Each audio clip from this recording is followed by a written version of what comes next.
ಎಂಟನೇ ಆವೃತ್ತಿಯ ವಿದ್ಯಾಪೀಠ ಎಕ್ಸ್ಪೋದಲ್ಲಿ ನಮ್ಮ ಪಬ್ಲಿಕ್ ಟಿವಿಯ ಮುಖ್ಯಸ್ಥರಾಗಿರುವಂತಹ HR ರಂಗನಾಥ್ ಸರ್ ಮಾತನಾಡ್ತಾ ಇದ್ದಾರೆ. ಬನ್ನಿ ಕೇಳಿಸ್ಕೊಳ್ಳೋಣ. ಒಂದು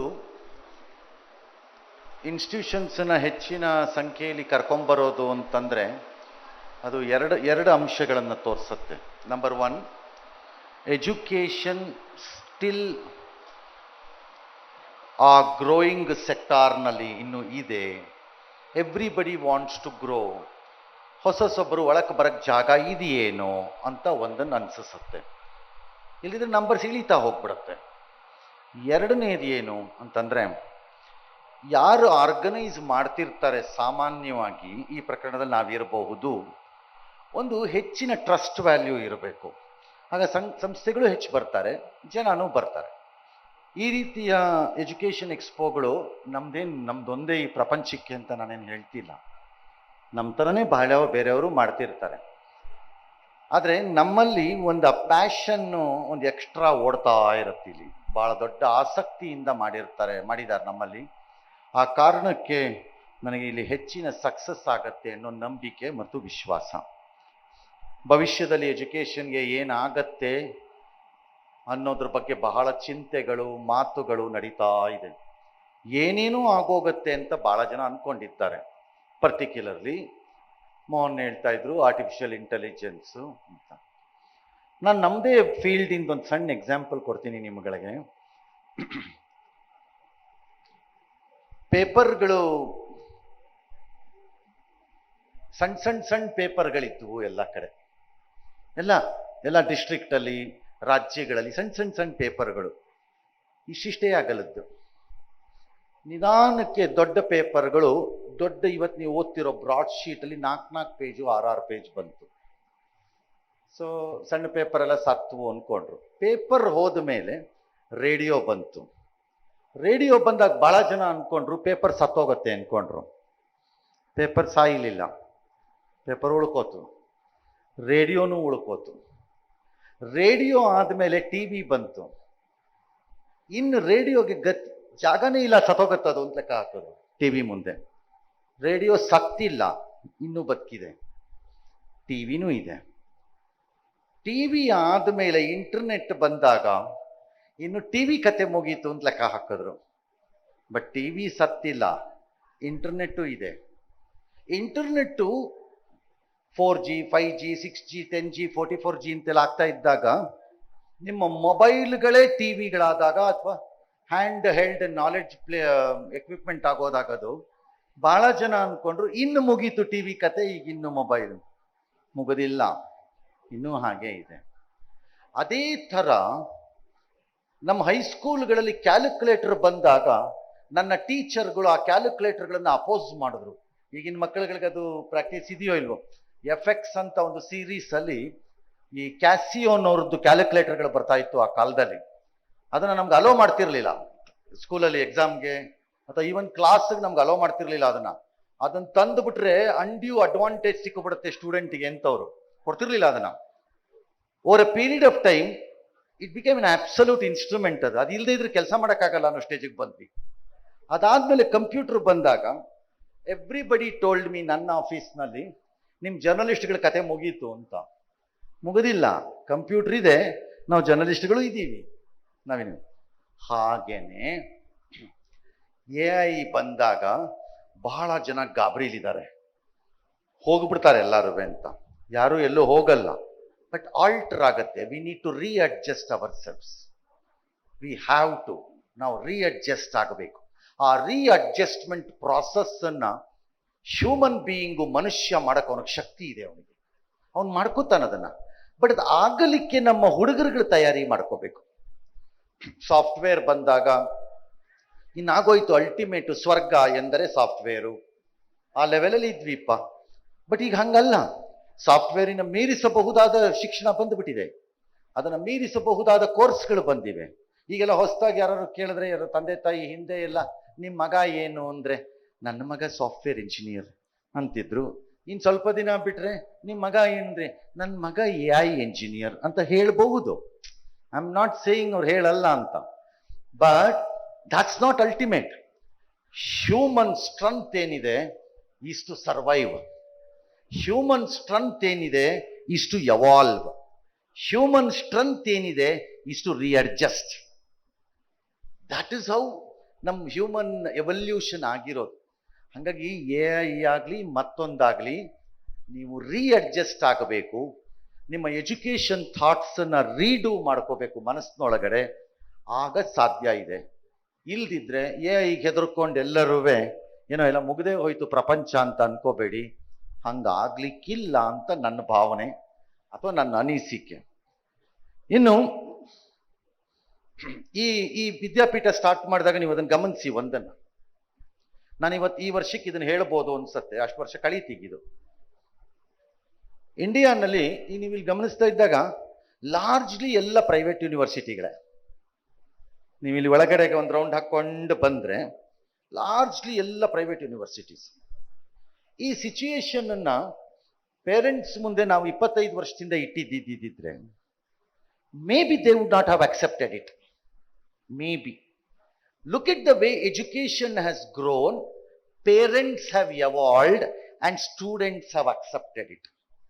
Today, ನಾವು ಯಾರುವೆ ಗಾರ್ಡನ್ ಸಿಟಿ ಯೂನಿವರ್ಸಿಟಿ ಅಂತನೋ, ರಾಮಯ್ಯ ಅಂತನೋ, ಕೇಂಬ್ರಿಡ್ಜ್ ಅಂತನೋ, ರೇವಾ ಅಂತನೋ ಅಂದಾಗ ವಿ ಆರ್ ನಾಟ್ ಸರ್ಪ್ರೈಸ್ಡ್ ಅದರಲ್ಲಿ, ಅಥವಾ ಹಿಂಜರಿತಾ ಇಲ್ಲ.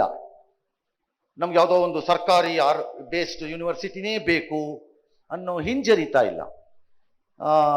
ಕಾರಣ these universities have evolved and grown. ಈಗ ನನ್ನ ಲೆಕ್ಕಾಚಾರದಲ್ಲಿ ಖಾಸಗಿ ಯೂನಿವರ್ಸಿಟಿಗಳು ಏನೇನು ಬಂದಿದ್ದಾರೆ ಅವರು ಸೆಟಲ್ ಡೌನ್ ಆಗ್ತಾ ಇದ್ದಾರೆ. ಈಗ they are also settling down. ಆ ಜರಡಿ ಆಟ ನಡೀತಾ ಇದೆ ಈಗ. ಅವರಲ್ಲೂ 4 ಜನ ಇಲ್ಲದೆ ಇರಬಹುದು ಅಥವಾ ಕಷ್ಟಕ್ಕೆ ಹೋಗಿ ಸಿಗಾಕೋಬಹುದು. ಬಟ್ ಅದರಲ್ಲಿ ಟಾಪರ್ಸ್ ಯಾರು ಅನ್ನೋ ಈ ಜರಡಿ ಹಿಡಿದು ಆ ಕ್ವಾಲಿಟಿ ಆಚೆ ಬರುವಂತ ಮೊಸರನ್ನ ಕಡದಂಗಿದು ಓವರ್ ಎ ಪೀರಿಯಡ್ ಆಫ್ ಟೈಮಲ್ಲಿ. ನಮ್ಮ ಪ್ರೈವೇಟ್ ಯೂನಿವರ್ಸಿಟೀಸುವೆ ಆ ಸ್ಲಾಟಕ್ಕೆ ಬರ್ತಾ ಇವೆ. ಈಗ ನಮ್ಮ ಕರ್ನಾಟಕದಲ್ಲಂಥ ಯೂನಿವರ್ಸಿಟಿಗಳು ಯಾವುವು ಅನ್ನೋದನ್ನ ನೀವು ಬಹಳ ಬೇಗ ಗುರುತಿಸ್ತೀರಿ ಬೇಸ್ಡ್ ಆನ್ ಅವುಗಳ ಇದು. ಒಂದು ಯೂನಿವರ್ಸಿಟಿ ಅಂತಂದ್ರೆ 100 ಎಕರೆ ಜಮೀನು ಹಾಕಿಬಿಟ್ಟು ಬಿಲ್ಡಿಂಗ್ ಹಾಕಕ್ಕಲ್ಲ. That anybody can do it. But they have all struggled to hold on with a quality education. Now private universities have reached a situation, ನನ್ನ ಪ್ರಕಾರದಲ್ಲಿ, to take it to the next levels. ಈಗ ನಿಮ್ಮೇಲೆ trust ಬಂದ್ ಆಗೋಗಿದೆ. ಇನ್ನು ನಿಮ್ಮೇಲೆ lack of trust ಅವಶ್ಯಕತೆ ಇಲ್ಲ ಯಾರಿಗೂ. But ಆ ಟ್ರಸ್ಟ್ ಅನ್ನ ಈಗ ನೆಕ್ಸ್ಟ್ ಲೆವೆಲ್ ಆಫ್ ಎಕ್ಸಲೆನ್ಸ್ ತಗೊಂಡೋಗ್ಬೇಕಾದಂತಹ ಟೈಮು ಬಂದಿದೆ. Like you can't go for a legacy achievement ಮಾಡ್ಲಿಕ್ಕೆ ಆಗಲ್ಲ ನಿಮ್ಮ ಕೈಯಲ್ಲಿ. ಇನ್ನೂ ಟೈಮ್ ಇದೆ ನಿಮ್ಗೆ. ಫಾರ್ ಎಕ್ಸಾಂಪಲ್, ನಾವು ಏನೇ ಮಾಡಿದ್ರು ಹಾರ್ವರ್ಡ್ ಅಂದ್ಬಿಡ್ತಾರೆ. ನಾವೇನೇ ಮಾಡಿದ್ರು MIT ಅನ್ಬಿಡ್ತಾರೆ. ನಾವೇನೇ ಮಾಡಿದ್ರು ಯಾವುದೋ ಒಂದು ಫಾರಿನ್ ಯೂನಿವರ್ಸಿಟಿ ಹೆಸರು ಹೇಳ್ಬಿಡ್ತಾರೆ, ಅಥವಾ ಇಂಡಿಯಾನಲ್ಲೇ ಯಾವುದೋ ಒಂದು ಯೂನಿವರ್ಸಿಟಿ ಹೆಸರು ಹೇಳ್ಬಿಡ್ತಾರೆ. IIT ಬಾಂಬೆ ಅನ್ಬಿಡೋದು, IIT ಚೆನ್ನೈ ಅನ್ಬಿಡೋದು. I am not downgrading IIT Chennai or IIT ಬಾಂಬೆನ. ನಮ್ಮಲ್ಲಿ ಇವತ್ತು ಬಹಳ ಪ್ರೈವೇಟ್ ಯೂನಿವರ್ಸಿಟೀಸ್ ಅಲ್ಲಿ ಈ ಟಾಪ್ ಲೆವೆಲ್ ಯೂನಿವರ್ಸಿಟೀಸ್ ಅಂತ ಏನ್ ಕರೀತಿದ್ದೀರಿ ಅದರಲ್ಲಿರೋ ಎಕ್ಸಲೆನ್ಸ್ಗೆ ಕೊರತೆ ಇಲ್ಲದೆ ಇರೋ ಎಲ್ಲವೂ ಇದೆ. It's A question of recognition and adjustment. ನಾವು ಆ ಎಕ್ಸಲೆನ್ಸ್ ರೀಚ್ ಆಗ್ತಾ ಹೋದ್ರೆ ನಮ್ಮ ಯೂನಿವರ್ಸಿಟೀಸ್ ಈಗ particularly I have great academic interest ಇದನ್ನು ವಾಚ್ ಮಾಡಕ್ಕೆ. ಬೆಂಗಳೂರಿನಲ್ಲಿ ಅಂಥದ್ದೊಂದು 8 ಯೂನಿವರ್ಸಿಟೀಸ್ ವಿಚಾರದಲ್ಲಿ ನನಗೆ ವೆರಿ ಅಕಾಡೆಮಿಕಲಿ ಇಂಟ್ರೆಸ್ಟೆಡ್ ಇದನ್ನು ವಾಚ್ ಮಾಡಕ್ಕೆ. ಆದ್ರೆ ನಥಿಂಗ್ ಕ್ಯಾನ್ ಸ್ಟಾಪ್ ಅಸ್. ಇದನ್ನ ನಾವು ಪಾಸ್ ಮಾಡಿದ್ರೆ ಈ ಟೆಸ್ಟ್ ಅನ್ನ, the so called migration of the Indian students to abroad ಅನ್ನ we should be able to stop it in a largely if not fully. Because ಆ ಮೋಹನ ಕಂಪ್ಲೀಟ್ ತೆಗೆದಾಕ್ಬಿಡ್ತೀವಿ ಅಂತ ಅನ್ನೋ ಸ್ಟೇಜಲ್ಲಿ ನಾನಿಲ್ಲ. Because I know it. ಆ ಮೋಹ ಮತ್ತು ಆ ಸೆಳೆತ, ಆ ಸೆಡಕ್ಷನ್ ಹೆಂಗಿರುತ್ತೆ ಅದರದ್ದು ಅನ್ನೋದು I can understand that. So largely we can control it, and that is the day I think our private education, particularly universities where passion is running so high, ಇವ್ರುಗಳಿಗೆಲ್ಲರಿಗೂ ಅದು ಸಾರ್ಥಕ ಆಗತ್ತೆ ಅಂತ ಅನ್ಸತ್ತೆ. ಈ ರೀತಿಯ ಸಾರ್ಥಕತೆಗಳ ಹೆಜ್ಜೆಗಳನ್ನ ಇವರು ಎಲ್ಲಿಗೆ ಹಾಕ್ತಾ ಇದ್ದಾರೆ ಅನ್ನೋದನ್ನ ನೀವು ಪೇರೆಂಟ್ಸ್ ಅರ್ಥ ಮಾಡ್ಕೊಳ್ಳಕ್ಕೆ ಈ ತರದ ಒಂದು ಆನ್ಯುವಲ್ ಇವೆಂಟ್ ಇಂಪಾರ್ಟೆಂಟ್. ಈ ಇವೆಂಟ್ ಅಲ್ಲಿ ಅವ್ರವ್ರ ಸ್ಟಾಲ್ಗೆ ನೀವು ಹೋಗಿ, what is that they have done, what is that they have improved over year of year, what is the new course they have brought, what is the purpose of that course, how will this course help me, ಇದನ್ನ understand ಮಾಡ್ಕೊಳ್ಳಕ್ಕೆ ನಿಮಗೂ ಇದೊಂದು ಅದ್ಭುತವಾದ ಜಾಗ. ಅವ್ರಿಗೂ ತಾವು evolve ಆಗ್ತಿರೋದನ್ನ ಹೇಳಕ್ ಒಂದು ಅದ್ಭುತವಾದ ಜಾಗ. ಆ ಎರಡನ್ನೂ ನೀವು ಅರ್ಥ ಮಾಡಿಕೊಂಡು ವಿದ್ಯಾಪೀಠ ಎಂಬಂತಹ ಈ ಎಫರ್ಟ್ ಅನ್ನ, forget money, X may make little money, Y may not make little money, that's a different issue altogether ನನ್ನ ಪ್ರಕಾರದಲ್ಲಿ. ಬಟ್ ದ ವೆರಿ ಫ್ಯಾಕ್ಟ್ ಇಂಥದ್ದೊಂದು ಒಕೇಶನ್ ಸಿಕ್ಕೋದಿದೆಯಲ್ಲ, ದ್ಯಾಟ್ ಇಸ್ ವೆರಿ ಕ್ರಿಟಿಕಲ್ ಅಂತ ನನ್ನ ಪ್ರಕಾರದಲ್ಲಿ ಅನ್ನಿಸ್ತಿದೆ. ಹಾಗಾಗಿ ಪೇರೆಂಟ್ಸ್ ಯೂಸ್ ಮಾಡ್ಕೊಳ್ಳಿ ಅಂತ ಹೇಳಿ ಎಲ್ಲರಿಗೂ ಒಳ್ಳೇದಾಗ್ಲಿ. ಐ ಹೋಪ್ ನಮ್ಮ ಗೌರ್ನಮೆಂಟ್ಗಳುವೆ ಇವ್ರಗಳ ಜೊತೆ ನಿಲ್ತಾರೆ ಅಂತ ಅನ್ಕೊಂಡಿದ್ದೀನಿ ಮುಂದೆ. I don't know, that's my next dream. ಈಗ this is my next dream. My dream is, for example, the government of India now, if I can give you ಒಂದು ಸ್ಮಾಲ್ ಸ್ಟ್ಯಾಟಿಸ್ಟಿಕ್ಸ್ ನಾ, 2014 the defence export from the country ಒಂದು 680 crore. Defence export from the country ಒಂದು 680 crore. 2024-25 the defence export from India ನಮ್ಮ ಕಂಟ್ರಿಯಿಂದ 24,000 crores. Indian defence exports 14,680. 24 we are 24,000 crores. Okay, private sector ನಲ್ಲಿ defence equipments ನ manufacture ಮಾಡ್ತಾ ಇದ್ದಿದ್ದು ಸೇ 2009 to 2010 levels ಅಲ್ಲಿ, ಅಂದ್ರೆ ಆ ವರ್ಷದಲ್ಲಿ ಒಂದು 30,000 ಕೋಟಿ, ಅಂದ್ರೆ ಯಾರು HAL ಈ ತರದವ್ರು. ಇವತ್ತು defence manufacturing in the private sector, I am talking defence manufacturing in private sector is 1.3 lakh crores ಇವತ್ತು. ವೈ ಈಸ್ ಈ ಸೇಯಿಂಗ್ ದಿಸ್? ಆ ಡಿಫೆನ್ಸ್ ಕತೆಗೂ ನಮ್ಮ ಎಜುಕೇಶನ್ಗೂ ಏನಪ್ಪ ಸಂಬಂಧ? The government must understand future of India is in these institutions. ಅದು Joseph institution ಅಲ್ಲ, ಅದು Mohan institution ಅಲ್ಲ. ಬಹಳ ಜನಕ್ಕೆ ಈ ಭ್ರಮೆ ಇದೆ. ಆ ಇನ್ಸ್ಟಿಟ್ಯೂಷನ್ ಏನಾದ್ರು ಸರ್ಕಾರದ ಕಡೆಯಿಂದ ಇನ್ಕ್ಯುಬೇಷನ್ ಸೆಂಟರ್ಸ್ ನ, ಯಾವುದೇ ಇನ್ಸ್ಟಿಟ್ಯೂಷನ್ ಆಗ್ಲಿ, ಅದು ಮಾಡಿದ್ರೆ ಜೋಸೆಫ್ಗೇನೋ ಲಾಭ, ಜೋಸೆಫ್ಗೇನೋ ಶ್ರೀಮಂತಿಕೆ, ಅಥವಾ ಮೋಹನ್ಗೇನೋ ಸಿಕ್ಕಿಬಿಡ್ತು ಕಿರೀಟ, ಅವ್ರಿಗೆ ಯಾಕೆ ರೀ ಮಾಡ್ಕೊಡಪ್ಪ, ಎಷ್ಟಿದೆ ರೀ ಅನ್ನೋದು. ನೋ, ಇಂಡಿಯಾ ಫ್ಯೂಚರ್ ಇರೋದು ನಮ್ಮ ಯೂನಿವರ್ಸಿಟಿಗಳ ಒಳಗಡೆ.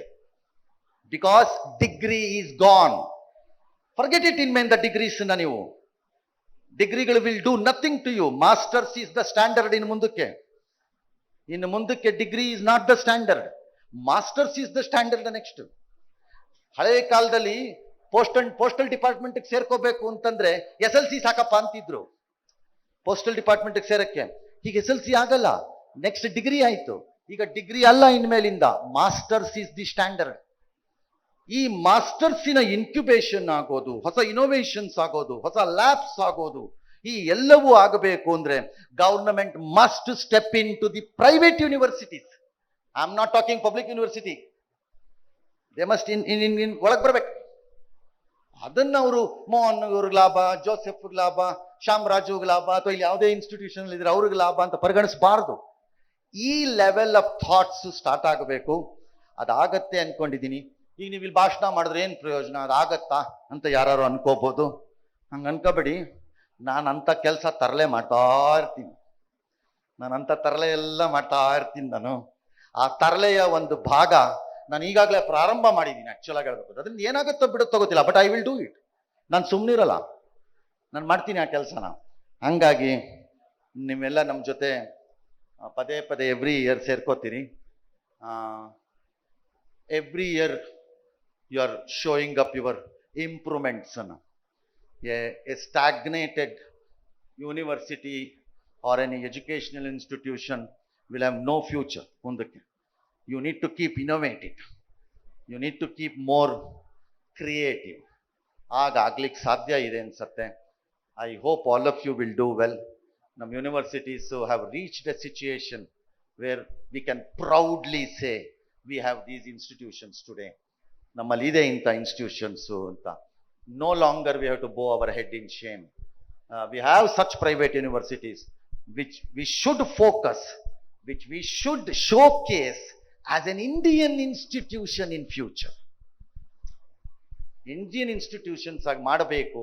ಆ ಮಾಡಲಿಕ್ಕೆ ಏನಾದ್ರು ಒಂದು ಕಾರ್ಯಕ್ರಮಗಳಾಗಬೇಕು. ಅದಾಗತ್ತೆ ನಿಧಾನಕ್ಕೆ ಅನ್ನೋ ನಂಬಿಕೆಯೊಂದಿಗೆ ಎಲ್ಲ ಪೇರೆಂಟ್ಸ್ಗೂ ಒಳ್ಳೇದಾಗಲಿ, ಎಲ್ಲ ಮಕ್ಕಳಿಗೂ ಒಳ್ಳೇದಾಗಲಿ.